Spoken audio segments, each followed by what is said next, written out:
na Apo ni Tulaw. Hindi ko alam kung bakit si Apo ni Tulaw ay yung lalaki, pero mas na binibigyan ng parang ang sabihin, kung sabihin halimbawa, Apo ni Bulinayan ay mas kilala kaysa ni Apo ni Tulaw. So probably, even before the Spaniards came, ano yata parang ang mga babae yata ng mga Islam ay mataas ang nirespeto. Mataas ang, binibigyan sila ng mataas na regard sa lipunan. So, this is probably the reason why Apo ni Bulinayan is more famous as a name than Apo ni Tulaw, which is the man. And mas maano pa siya, mas famous pa siya kaya sa Nagkababaguan, which is mentioned here, anak niya Apo ni Bulinayan, anak niya kaya Apo ni Tulaw, si Nagkababaguan, who is supposed to be the new generation of the Lani.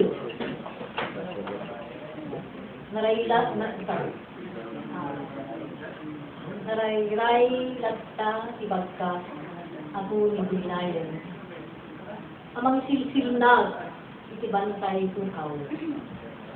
Paglaylayag, sigayem ni Apo Abyang. Uray na kanyan upagaringan ni Apo ni Tulaw. Tapwat, nagitialimo kenusta. Awanen, nagitikan, igat, ken kampa. Awanan dito ka, nagitibong kaka. Kipanong, alalan, tambo, kenagalipan. An-anayen, nagitigayang kenagkika. Agusawen, ibaag, kenagpininipan. Masalapinan, nagitisa ka na. Nagpalo, kenaglablagpaan. Sintunadon, ilandang ay, kenagkayan. Naliday, lakindiingan, kenaginawagan. Salidan, bangag, ipagta, kalon. Sitak-sitaken, nagsiyak pupo, imasadit, maeng, kenungguba.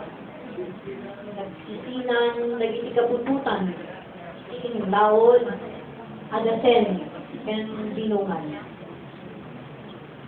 Ngayon, di ka agluha, pinas kabangbaltayan. Himong sanitan sa hitinayawan. Pagkasaray, siurat da. Ramut, anang damili, hindi nakayanakan. Imang rangtay, rumyet, akabatiran. Takno, ibayog da. Baro, akasutikan. Ni mainel, ang kanat, kapapabuhan.